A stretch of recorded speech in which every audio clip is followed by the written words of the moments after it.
selamat pagi pemirsa Radio Guntur. Masih bersama saya Tias Paramita di obrolan pagi untuk edisi hari ini, Selasa 29 Desember 2020. Dan di sesi kedua ini Anda diberikan kesempatan untuk telepon di 23455. Dan sepertinya sudah ada yang bergabung. Halo, selamat pagi. Selamat pagi, Tias. Oke, Pak Kade Karyana? Ya. Benar, sudah lama ya tidak mendengar Pagi, Pak Kade. Oke, Pagi. silakan Pak Kade. Begini. Saya dari tadi dengerin tertarik juga, karena kebetulan saya pagi-pagi kan jalan biasa ya. Sekarang sudah mulai ada pasar tumpah ya. Mungkin kalau Satpol PP jam 4 itu belum pada bangun ya. Jalan Ponorogo itu udah penuh sekarang Pak. Di depan toko Malaya itu. Kalau orang itu pedagang siap, pedagang sayur, dan bukan itu sebenarnya masalahnya. Rata-rata mereka di samping jalan sawo itu mau dagang mau dagang siap, tinggalin ya kalau tidak ditabu ya nggak pakai gitu Pak. Nah terus kalau misalnya dari Satpol PP masih ada perasaan pedalam dan sebagainya, besok lagi begitu, terus penindakannya semacam apa gitu ya? Tidak efektif gitu ya kan. Terus jalan keluarnya gimana Pak, solusinya gimana gitu untuk untuk menyikapi hal ini. Karena kita selalu mengeluh ini pakai masker, tapi ternyata masyarakat begitu, dan yang tidak pedalam lah, ini si pedalam ini kan repot gimana jalan keluarnya seperti apa gitu. Yang juga ini keprihatin juga tugas Bapak Direktur ya, cuman solusinya gimana, jalan keluarnya seperti apa gitu. Kalau mau cari yang ngeri Pak, pokoknya saya lihat pokoknya pagi itu jalan Ponorogo dengan jalan itu penuh Pak, ada gelap Pak. Jalan Mambonyo itu juga ada dagang bermobil, dan rata-rata saya bukan dagang ya, tidak pakai itu. Sudah mengabaikan Pak, mau bukan parkirnya gitu, semua gitu. Ini jalan keluarnya seperti apa, mungkin Bapak dari Satgas juga mau nyentuh, kita perlu ada desa adat juga bersosialisasi. Tapi kalau masyarakat kayak begini gimana gitu? Benar. Itu yang pertama Pak. Yang kedua adalah mungkin tadi Bapak bilang sudah capek masyarakat lihat Satpol PP berseliweran gitu. Saya berpikir Pak Satpol PP ini video kan aja ngobrol gitu Pak. Video biasanya makal semangat gitu. Kali Pak bilang setiap saat Anda di mana-mana, saya belum pernah lihat di mana biasanya gitu. Tapi saya berapa kali kirim WA dengan Bapak, tidak direspon. Saya titipkan ke Pak Wirat Maji, saya buat ke Pak Sekda, terus terang aja gitu. Saya beberapa foto-foto yang saya pikir nggak bagus gitu ya. Yang terjadi pengemis Pak, pengemis jadi sudah banyak sekali juga Pak, bajang-bajang nih Pak. Saya tadi kirim juga fotonya ke Pak Wirat. Yang ketiga adalah pengotoran traffic light dan tiang listrik Pak. Orang-orang pasang iklan di lem, kadang-kadang dipajak di pohon. Sebenarnya solusinya bisa menindak itu Pak. Kan mereka menunjukkan nomor teleponnya Pak. Ini telepon ini gitu. Sebenarnya kalau Satpol PP mau ini ke telepon itu, kasih ancaman dia. Kalau sekali lagi Anda pasang macam-macam di pohon atau nempel-nempel di tiang listrik, traffic light, Anda saya kasih sanksi gitu. Karena siapa yang rumah, nggak tetap yang rumah Pak. Traffic light, mau tiang listrik, pohon-pohon dipajak pakai payung, pasang iklan. Pak Kade. Mereka anggap biasa-biasa aja gitu. Nah, sebenarnya itu yang saya bisa sarankan. Mereka ada nomor teleponnya, umumnya nomor telepon itu kan ada ini, namanya ini, Bu Desa ini gitu. Ada itu nama-namanya, bisa beberapa saya simpen gitu Pak. Pak Kade, mungkin pertanyaannya seputar pengamanan tahun baru dan penindakan pelanggaran COVID ada lagi? Enggak Bu, saya menekankan kepada tugas Satpol PP keseluruhan gitu loh. Nah, yang tadi dimaksud itu karena dibilang sama capek, PP di mana-mana. Saya belum pernah ini ingin ketemu gitu loh, di mana gitu, saya tunjukkan gitu loh. Beberapa yang terjadi di masyarakat realnya gitu, sehingga kesannya kan sepertinya sibuk sekali Satpol PP, tapi saya lihat belum pernah gitu. Mudah-mudahan saya nanti suatu saat saya bisa langsung. Beberapa kali ke WA dibaca aja tapi nggak ada respon ya. Kemarin itu ada baliho PP yang kada luar, saya pakai kirim ke tempat lain gitu. Terima kasih Mbak Des. Oke. Selamat pagi.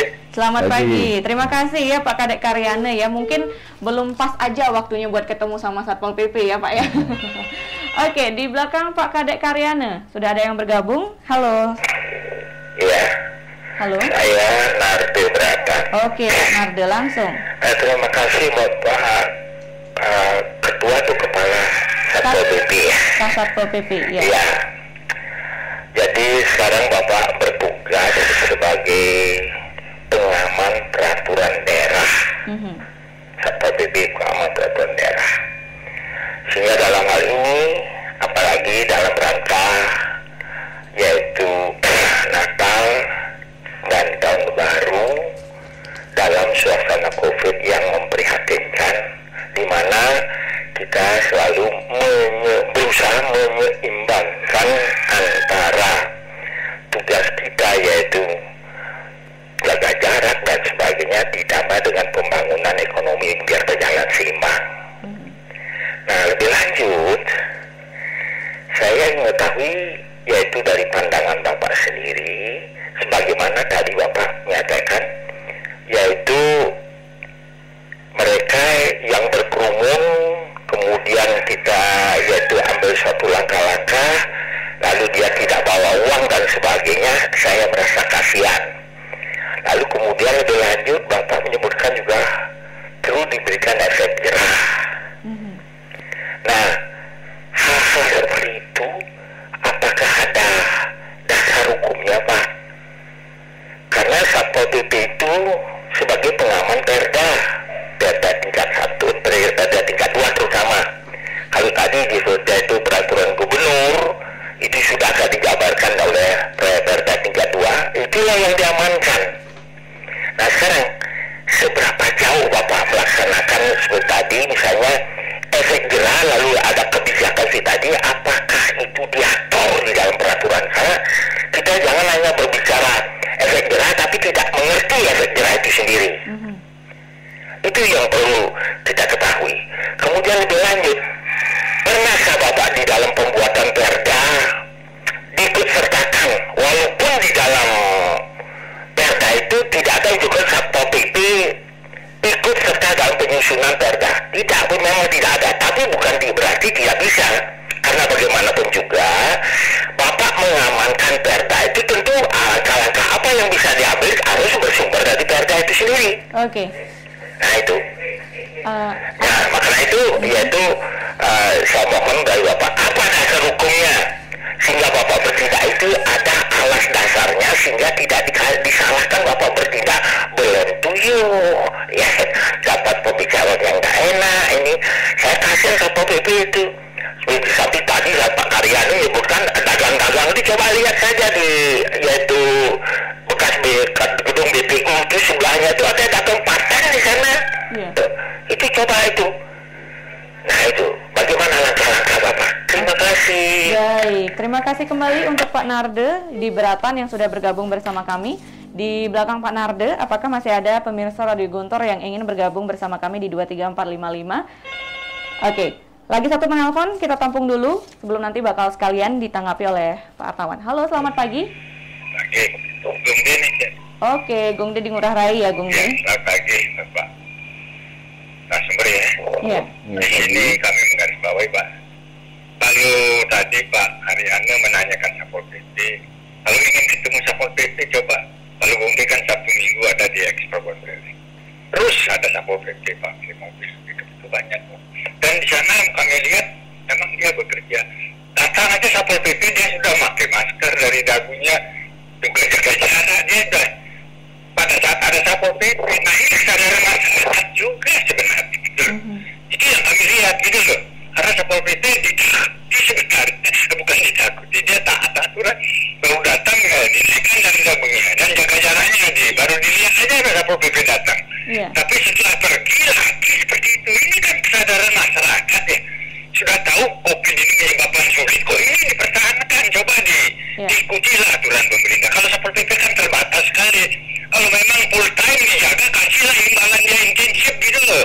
Itu saja dari kami. Terima kasih Pak. Semoga Bapak sukses. Terima kasih. Baik, terima kasih Gong Deddy Ngurah Rai yang sudah bergabung bersama kami. Mungkin itu dulu ya Pak ya pertanyaannya biar nanti tidak kelupaan, bisa ditanggapi dari 3 penelpon tadi.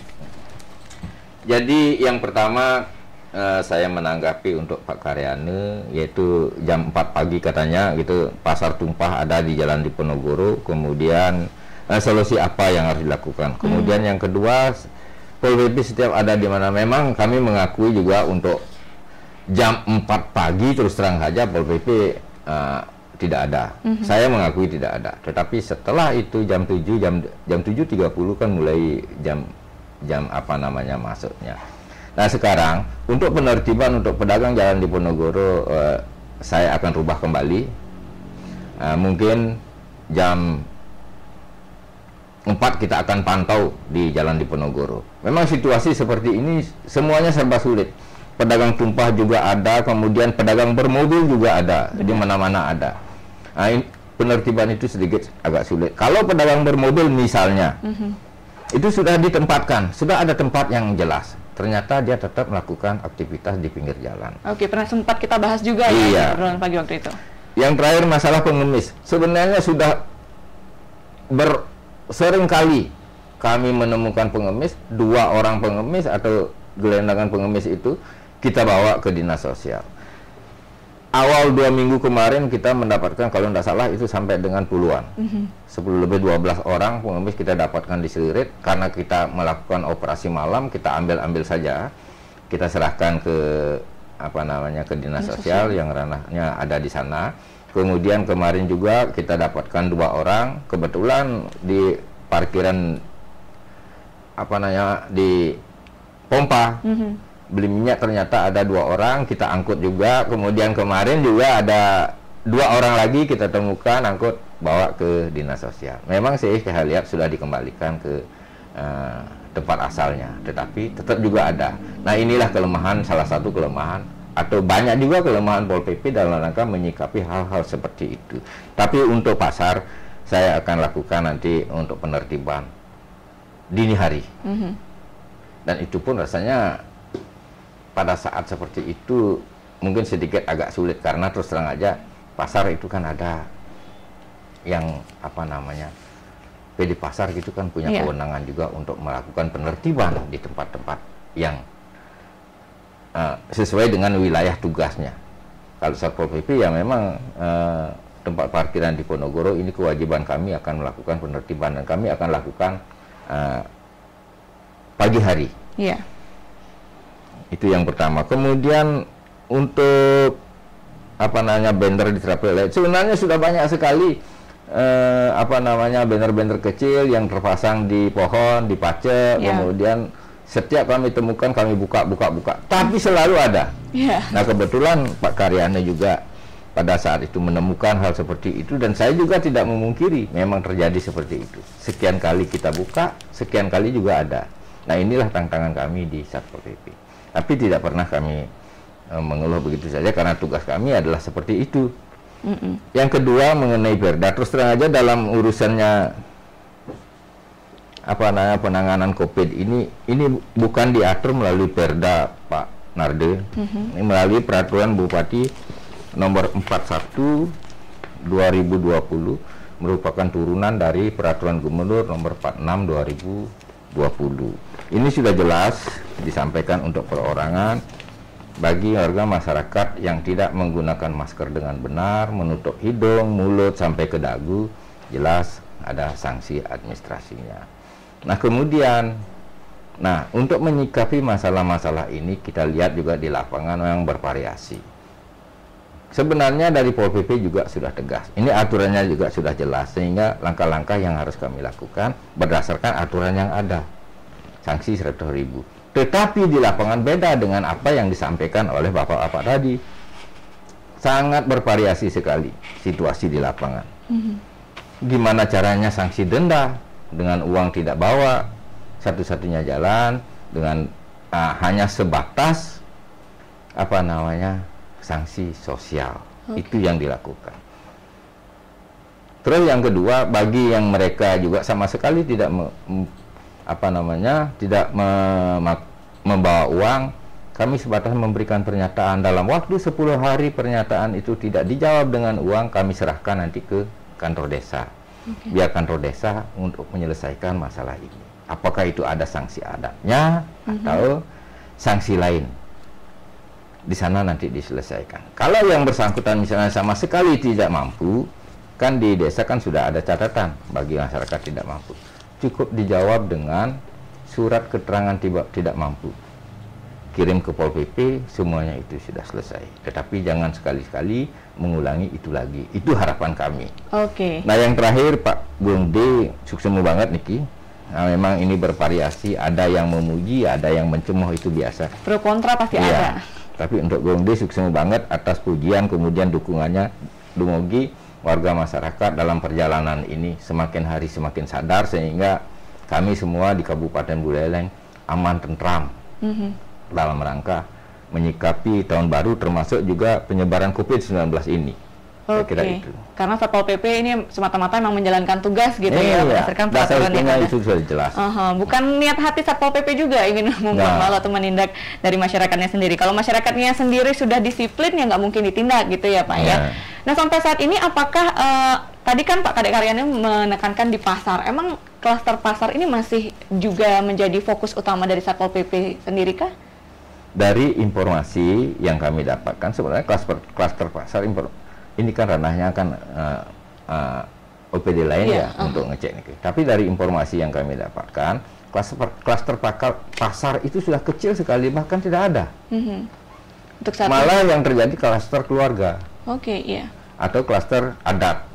Mungkin pada saat piodalan ataukah ada perkawinan, ada pengabenan, itu yang terjadi muncul sekarang. Oke, seperti itu. Jadi klaster pasarnya itu sekarang sudah mulai menurun gitu ya Pak ya. Tapi bukan berarti harus diabaikan, harus tetap dipertahankan protokol kesehatannya. Bisa turun karena masyarakatnya udah sadar. Nah, berarti PR besar yang ada di Kabupaten Buleleng kita sendiri saat ini berarti kesadaran masyarakat itu masih rendah terhadap protokol kesehatan. Bisa dibilang seperti itu Pak? Memang dasarnya itu, karena jurang pemisahnya adalah jurangnya memboye warga masyarakat. Terus terang aja saya sampaikan seperti itu, karena situasi lapangan kita juga sudah melihat bahwa sekian kali, bahkan ini kan sudah mulai cukup lama terjadi COVID ini bulan Maret itu. Benar. Sudah hampir 9 bulan, bahkan lebih 9 bulan. Kalau misalnya warga masyarakat memahami atau tingkat kesadarannya sudah mulai tumbuh dan bahkan tinggi, yang paling penting adalah kesehatan. Jelas warga masyarakat setiap keluar rumah harus menggunakan masker dengan baik. Dan bahkan hand sanitizer paling ada di kantongnya semestinya kalau memang betul-betul menyadari bahwa COVID ini berbahaya untuk kita semua. Oke, harus tetap standby gitu ya, untuk melindungi diri sendiri paling tidak dan juga keluarga. Nah, tadi kan sempat juga di awal di sesi pertama kita membicarakan bahwa banyak tempat-tempat nongkrong nih yang ramai saat ini gitu Pak ya. Nah, adakah sosialisasi mungkin yang dilakukan dari Satpol PP bersama tim gabungan tadi itu ke tempat-tempat ini untuk mencegah terjadinya kerumunan di tahun baru? Karena biasanya kalau tahun baru banyak diskon atau acara yang diadakan nih Pak dari tempat-tempat nongkrong ini. Sebenarnya itu yang namanya informasi, himbauan itu warga masyarakat juga semua sudah memahami, dan bahkan kami dengan tim gabungan juga sempat keliling menyampaikan hal itu juga, termasuk juga mengurai kerumunan-kerumunan yang ada di tempat-tempat nongkrong. Sudah semua itu, terkecuali warga masyarakat yang tidak mengabaikan protokol kesehatan. Itu berarti sedikit agak sulit mengaturnya itu. Kalau masalah informasi rasanya itu sudah cukup. Informasi sudah diberikan gitu ya. Nah, tadi kan Pak Kadek Karyana bilang jam berapa aja sih sebenarnya Satpol PP dan di mana? Mungkin boleh dikasih tahu Pak. Mungkin hari ini ada rencana kemana? Satpol PP itu bekerja sebenarnya jam mulai, kalau memang di PAM pos pengamanan itu kan 24 jam sudah ada mengawasi sekitaran di sana saja. Kemudian untuk tim justisinya jam 8 ini sudah turun ke lapangan bersama dengan tim gabungan. Itu sudah keliling juga. Kemudian sorenya jam 6 sore itu sudah turun juga sampai dengan selesai. Kemudian tim kerumunan juga 2 kali. Jam 10 turun melihat titik-titik. Nah, kadang-kadang jam 9 tidak tentu jadwalnya. Titik-titik keramaian yang dianggap ramai bagi tim tersebut, pasti telusurannya ke sana. Termasuk juga malam kemarin jam 8 sudah turun, tapi syukur-syukur hujan sehingga tidak bisa kami melakukan aktivitas dengan tim gabungan. Itu jadwalnya. Oke, Dan bahkan sampai jam 11 malam gitu. Oke, Tapi ini terus terang aja kalau jam 4 pagi terus terang kami mengakui di Satpol PP tidak ada yang turun jam 4 pagi. Iya, karena mulai tugasnya idealnya itu jam 7, jam 8 gitu ya Pak, ya biasanya ya. Tapi bakal diusahakan nanti katanya sama Pak Artawan, jam 4 pagi bakal melakukan operasi di seputaran pasar yang tadi disampaikan oleh Pak Kadek Karyana. Jadi pagi, sore, sampai malam bahkan itu memang tetap ada, hanya saja tempatnya yang bervariasi berbeda-beda. Bervariasi, tidak bisa kita tentukan harus di sini saja. Oke, berarti keliling ya Satpol PP itu ya, melihat kemungkinan terjadinya kerumunan. Oke, sebelum mengakhiri, mungkin Pak Artawan ada closing statement yang ingin disampaikan kepada pemirsa Radio Guntur. Jadi yang terakhir kami sampaikan kepada warga masyarakat, mohon sekali, yang tadi orang bahasa Bali ngide tulung nih, ajak warga masyarakat, tolong protokol kesehatan itu diperhatikan, utamanya pada saat keluar rumah. Masker wajib dipakai, kemudian cuci tangan, menjaga jarak atau hindari kerumunan. Dengan jalan itu saya merasa yakin bahwa tingkat kesembuhan ataukah pandemi COVID akan bisa kita selesaikan. Tapi jurang memboyanya itu jangan sampai ada hingga saat ini kan masih ada. Saya kira itu yang bisa saya sampaikan. Oke, sekali lagi terima kasih Pak Artawan sudah bersedia hadir di Studio Gempol 38. Semangat selalu bertugas Pak ya. Siap. Meskipun ada pro kontra di masyarakat, dan semoga apa yang disampaikan tadi bisa menyadarkan seluruh pemirsa Radio Guntur bahwa perayaan tahun baru itu tidak selalu harus kita rayakan dengan pesta gitu ya, harus dengan ramai-ramai. Kalian bisa tetap di rumah bersama dengan keluarga tercinta, mungkin untuk merenungi gitu ya apa yang sudah terjadi di tahun 2020 dan lebih disiplin lagi untuk yang namanya protokol kesehatan di tahun 2021. Semasih COVID ada, protokol kesehatan harus tetap dijaga. Baik, demikian obrolan pagi untuk edisi hari ini Selasa 29 Desember 2020. Saya Tias Paramita pamit undur diri dan sampai jumpa di obrolan pagi berikutnya.